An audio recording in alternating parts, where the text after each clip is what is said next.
Vamos chamar aqui Lorival Santana.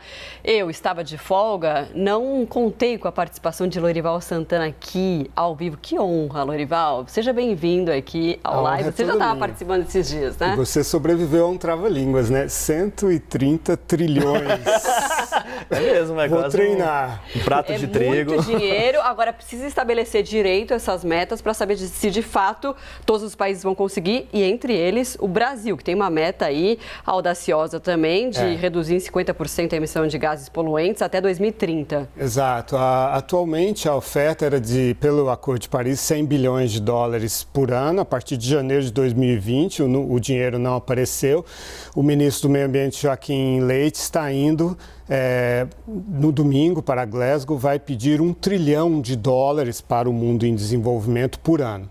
Mas eles se anteciparam, estão falando em 130 trilhões de dólares. Vamos ver em quanto tempo esses 130 se distribuem e se eles se materializarão também. Lorival também está aqui, ó.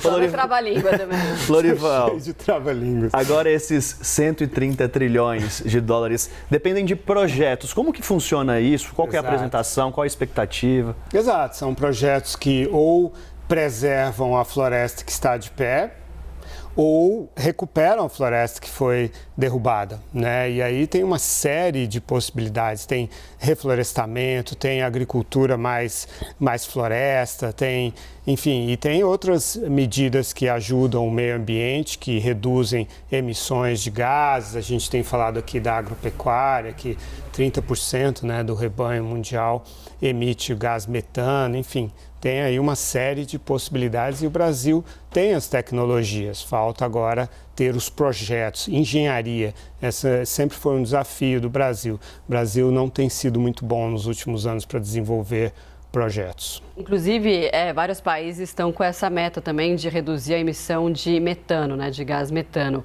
que é uma meta que eu estava lendo, né, que é bastante interessante do ponto de vista a curto prazo, porque o gás metano tem um poder ali de reduzir o aquecimento global, né? Isso, ele ao longo de 20 anos, ele é 80 vezes mais potente do que o dióxido de carbono.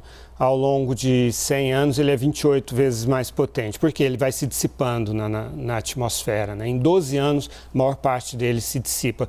Mas como nós estamos numa emergência climática, então o raciocínio é que seria interessante atacar o gás metano, mas isso representa um enorme desafio para o Brasil, porque os outros países, os países avançados, eles vão mexer na infraestrutura, no vazamento de gás metano, na ventilação, na queima.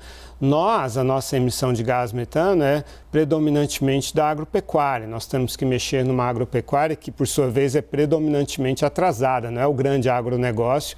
As tecnologias, como eu disse, existem, mas nós teremos que desenvolver a nossa agropecuária num curto período de tempo. É um ótimo objetivo, mas vamos ter que nos esforçar muito. Lorival, sem o presidente Jair Bolsonaro na COP26, sem o ministro do Meio Ambiente presencialmente, falando por vídeo, a chegada de Joaquim Leite nesse final de semana à COP26, é disso que se espera dele? É isso que se espera dele? É apresentar essa prática, esse projeto, esse plano? Sim, existe essa discussão de que o Brasil não detalhou como vai atingir as metas de 50% de redução, de fim do desmatamento ilegal até 2028. E eu até preparei uma tela para nós olharmos, porque existe uma controvérsia em relação aos números do Brasil. E aí eu estive fazendo contas e entendi por que o Brasil agora estabelece a meta de 50%. Porque houve mudanças no inventário, né? Então, em 2015, o inventário para 2005, sempre é para 2005 a base de cálculo, mas o inventário foi sendo mudado a cada 5 anos.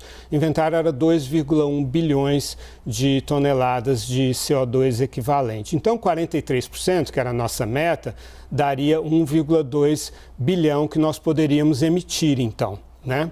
tira 43%, dá 1,2 bilhão.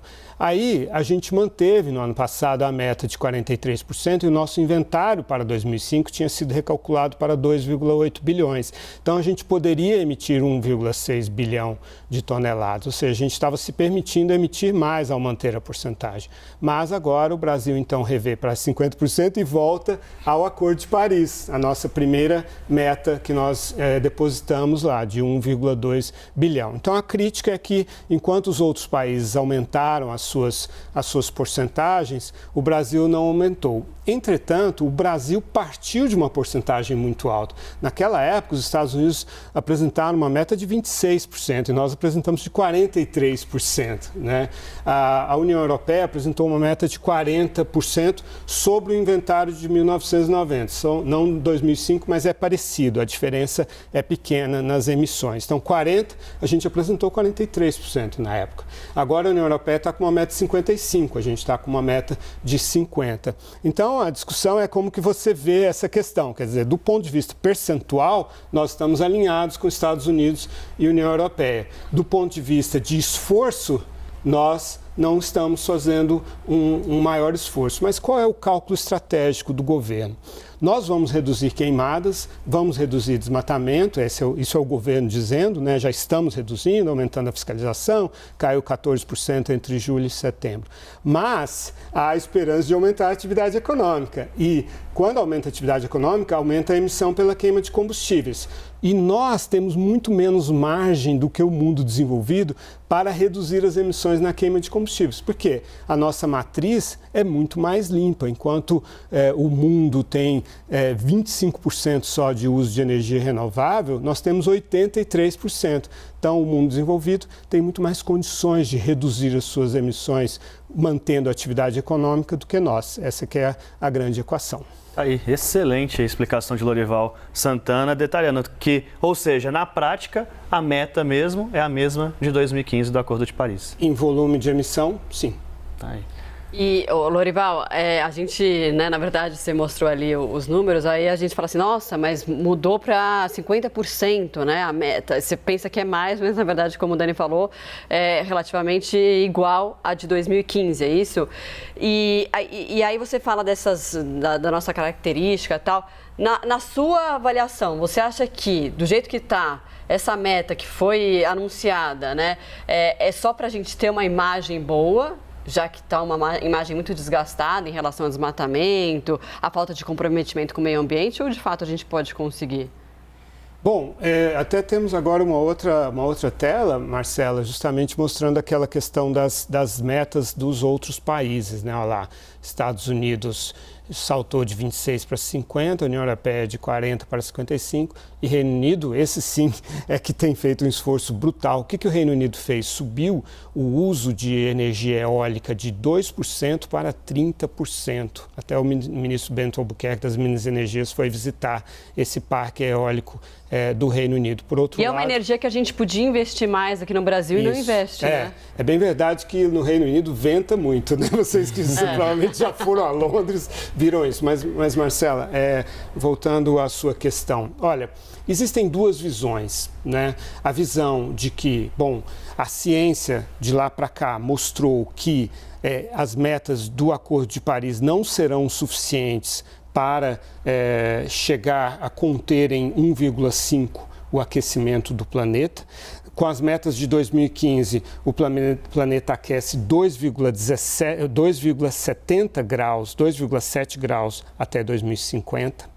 Então, por isso que todos têm que fazer um esforço. Então, nesse sentido, o Brasil fica devendo. Por outro lado, o Brasil é um país em desenvolvimento e, como eu estava descrevendo, já tem uma enorme contribuição por causa das suas fontes de energia renováveis. Como tudo na vida, as questões são complexas e têm vários lados. Sem dúvida. Obrigado, Lorival.